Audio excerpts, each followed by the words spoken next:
شکریہ mister speaker. الحمدللہ رب العالمین والعاقبۃ للمتقین. اعوذ باللہ من الشیطان الرجیم. بسم اللہ الرحمن الرحیم. بل هو قرآن مجید فی لوح محفوظ. صدق اللہ العظیم. مسٹر اسپیکر، میں آپ کا شکریہ ادا کرتا ہوں. اور یہ جو واقعہ ہوا ہے عید الاضحیٰ کے موقع پر سویڈن کے دارالحکومت اسٹاک ہوم کے سینٹرل ماسک جامع مسجد کے سامنے حج کے موقع پر قرآن پاک کی توہین کا میں شدید الفاظ میں اس کی مذمت کرتا ہوں. مسٹر اسپیکر، یہ عالم اسلام کے خلاف اعلان جنگ ہے. یہ ایک ایکٹ آف وار ہے. یہ ایک جنگی اقدام ہے ہمارے خلاف اور ہماری نظریاتی سرحدوں پر حملہ ہے. اگر ہماری جغرافیائی سرحد واگا کے اوپر کوئی حملہ کریں تو ہماری کیفیت کیا ہوگی؟ یہ ہماری نظریاتی سرحد ہے قرآن پاک. یہ اس نظریاتی سرحد کے اوپر حملہ ہے اور بالخصوص پاکستان کے پس منظر میں ہمارا نظریہ ہماری جغرافیے سے برتر ہے. مسٹر اسپیکر، یہ جو کہا جاتا ہے کہ یہ فریڈم آف ایکسپریشن ہے، یہ فریڈم آف ایکسپریشن نہیں ہے، یہ دہشت گردی ہے، ٹیررزم ہے.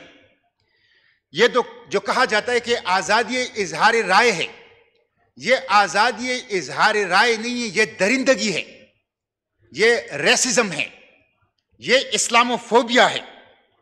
اور جو لوگ اس کا ارتکاب کرتے ہیں وہ انسان کہلانے کے مستحق نہیں ہیں. یہ وہ لوگ ہیں جو دنیا کو تیسری جنگ عظیم کی طرف دھکیلنا چاہتے ہیں اور 2.25 ارب مسلمانوں کی محبت اور ان کے عقیدت کے مرکز قرآن پاک کے اوپر حملہ آور ہیں.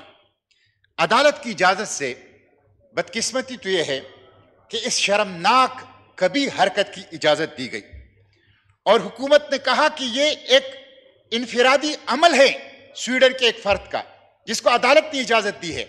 میں سویڈن کی حکومت سے پوچھنا چاہتا ہوں، میں سویڈن کی عدالت سے پوچھنا چاہتا ہوں، کل کلا کوئی فرد سویڈن کے اندر سویڈن کا جھنڈا جلائے تو یہ اس کا انفرادی عمل ہوگا؟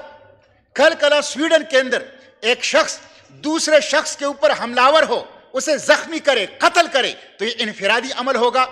لیکن اگر 2.25 ارب مسلمانوں کے اوپر ایک شخص حملہ آور ہو رہا ہے، ان کے محبت، ان کے عشق، ان کے عقیدت کے مرکز پر حملہ آور ہو رہا ہے تو اس کو انفرادی عمل قرار دیا جا رہا ہے جو کہ قابل مذمت ہے. مسٹر اسپیکر، یہ اسلاموفوبیا ہے. آپ کو پتہ ہے کہ 2017 میں ٹرکش میڈیا نے رپورٹ کیا ہے، صرف 2017 میں یورپ کے اندر 3000 اسلاموفوبیا کے واقعات ہوئے ہیں. اس وقت امریکہ، یورپ، انڈیا اور مغرب یہ اسلاموفوبیا کے مرض کے اندر مبتلا ہے. مسٹر اسپیکر، یہ اسلاموفوبیا کیا ہے؟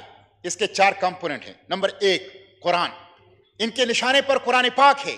نمبر 2 حرمت رسول، ناموس رسالت، ان کے نشانے پر اللہ کے پیغمبر صلی اللہ علیہ وسلم کی ناموس ہے. نمبر 3 عقیدہ ختم نبوت، ان کے نشانے پر عقیدہ ختم نبوت ہے. نمبر 4 شاعر اسلام، مسجد، مدرسہ، برقع، یہ شاعر اسلام. یہ 4 کمپوننٹ ہے اسلاموفوبیا کے اور یہ 4 چیزیں اس وقت امریکہ، یورپ، انڈیا اور پورے مغرب کے اندر وہ نشانے کے اوپر ہیں اور اس کے اوپر وہ حملہ آور ہیں. یہاں پہ قرارداد پاس کی جا رہی ہے اور OIC نے بھی ایک قرارداد پاس کی ہے. بدقسمتی تو مسٹر اسپیکر یہ ہے کہ OIC ڈیڈ ہارس ہے، وہ مردہ گھوڑا ہے. وہ ایک ٹوتھ ریزولوشن پاس کر دیتا ہے جس میں ریٹورک ہوتا ہے، جس میں ایکشن نہیں ہوتا، جس میں دعوے ہوتے ہیں، بیان ہوتا ہے، بلند بانگ نعرے ہوتے ہیں، لیکن اس میں ایکشن بالکل نظر نہیں آتا. اس وقت ریٹورک سے زیادہ ایکشن کی ضرورت ہے پاکستان کو بھی اور امت مسلمہ کو بھی.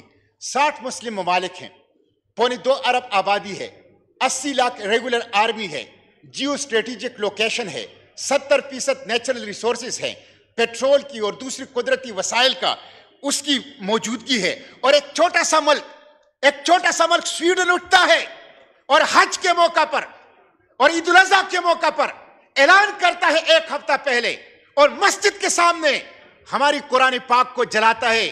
کہاں ہے 60 مسلم ممالک کے حکمران؟ کہاں ہے 80 لاکھ ریگولر آرمی؟ کہاں ہے 2.25 ارب مسلمان؟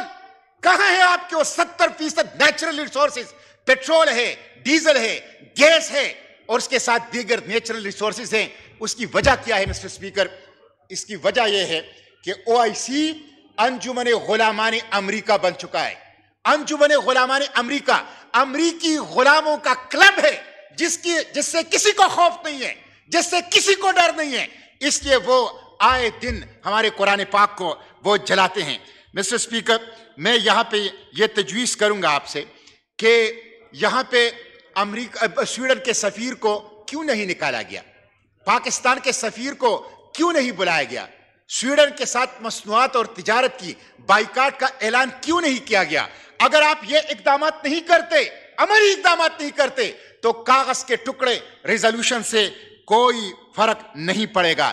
اس لیے میں آپ کو بھی تجویز کرتا ہوں، وزیر اعظم کو بھی تجویز کرتا ہوں، حکومت وقت کو بھی تجویز کرتا ہوں کہ وہ اقوام متحدہ میں جائیں اور اقوام متحدہ میں لیجسلیشن کریں، اقوام متحدہ میں قانون سازی کریں کہ قرآن پاک کی حرمت کو، ناموس رسالت کو، ختم نبوت کو، شاعر اسلام کو اور دیگر تمام مذاہب کی احترام کو یقینی بنایا جائے، تمام مقدس کتابوں کے احترام کو یقینی بنایا جائے. یہ لیجسلیشن اقوام متحدہ کے اندر پاکستان انیشیٹ کرے، OIC کے پلیٹ فارم پہ انیشیٹ کرے، انٹرنیشنل کورٹ آف جسٹس میں اس کے خلاف جانا چاہیے. یہ ایک سنگین جرم ہے، ایک سنگین جرم ہے. انٹرنیشنل کورٹ آف جسٹس میں اس کے خلاف جانا چاہیے. اور جب تک قراردادوں کے پیچھے عملی اقدام کی طاقت نہیں ہوگی، قرارداد کاغذ کا پرزہ ہے جس کی کوئی حیثیت نہیں. عملی اقدام کیا ہے؟ ڈپلومیٹک. عملی اقدام کیا ہے؟ Financial and trade. عملی اقدام کیا ہے؟ پولیٹیکل. تو ان 3 محاذوں کے اوپر، سیاسی محاذ کے اوپر، سفارتی محاذ کے اوپر اور تجارتی اور معاشی محاذ کے اوپر عالم اسلام پابندیاں لگائیں، سینکشنز لگائیں. عالم اسلام 2.25 ارب انسانوں کی منڈی ہے، اس کے پاس نیچرل ریسورسز ہے، اس کی زبردست اسٹریٹجک لوکیشن ہے. اپنے بندرگاہیں بند کریں، ان کے اپنے مارکیٹ بند کریں ان لوگوں کے لیے جو ہمارے قرآن کی، ہمارے پیغمبر صلی اللہ علیہ وسلم کی شان کی اور ہمارے اسلام کی شاعر کی حفاظت نہیں کرتا. میں اپنی بات سمیٹتے ہوئے مسٹر اسپیکر یہ کہوں گا کہ کل یوم تقدیس قرآن منایا جا رہا ہے. اچھی بات ہے، سب کو، جس طرح صلاح الدین صاحب نے کہا ہے، سب کو اس میں شرکت کرنی چاہیے. لیکن صرف یوم تقدیس قرآن یہ نہیں ہے کہ آپ ایک دن کا جلسہ کریں. قرآن کی تقدیس تو ہم سے یہ تقاضا کرتا ہے کہ جنین اور ویسٹ بینک میں اسرائیل مسلمانوں کو ذبح کر رہا ہے. وہ میرا بھائی ہے، قرآن نے اسے میرا بھائی قرار دیا ہے. آپ اسرائیل کے خلاف اقدام کریں، یہ یوم تقدیس قرآن کا تقاضا ہے. یوم تقدیس قرآن کا تقاضا تو یہ ہے کہ ابھی میں امریکہ سے ہو آیا ہوں مسٹر اسپیکر. وہاں پہ ڈاکٹر عافیہ قوم کی بیٹی 20 سال سے امریکی جیل میں ہے. مسٹر اسپیکر، مجھے ڈاکٹر عافیہ نے بتایا کہ جب مجھے عدالت کے لیے لے جاتا تھا تو مجھے قرآن کے اوپر پاؤں رکھنے کے لیے کہا جاتا تھا. مجھے ڈاکٹر عافیہ نے بتایا، جو امریکی جیل میں اور بڑی قسمہ پرسی کی حالت میں ہے اور پوری پاکستانی قوم کی غیرت کے لیے چیلنج ہے، مجھے ڈاکٹر عافیہ نے ملاقات میں بتایا کہ ابھی بھی امریکی جیل میں میرے سامنے یہ لوگ قرآن کے اوپر پیشاب کرتے ہیں اور قرآن کی توہین کرتے ہیں. یہ ہمارا فرض ہے، یہ ہمارا فرض ہے.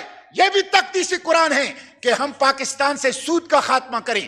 یہ بھی تقدیس قرآن ہے کہ ہم قرآن کے نظام کو نافذ کریں. یہ بھی تقدیس قرآن ہے کہ امریکہ اور IMF کی غلامی کی ہتھکڑیوں اور زنجیروں کو توڑ دے. اگر ہم یہ کام نہیں کر سکتے تو نہ قرآن محفوظ ہوگا، نہ امت مسلمہ محفوظ ہوگی. اس لیے قرارداد پاس کریں، لیکن اس کے ساتھ ساتھ سیاسی بیان بازی سے، ریٹورک سے آگے آ کر خود بھی عملی اقدام اٹھائیں، اپنے ملک کے اندر بھی اور OIC کے سطح پر بھی. بہت شکریہ. ڈاکٹر رمیش کمار.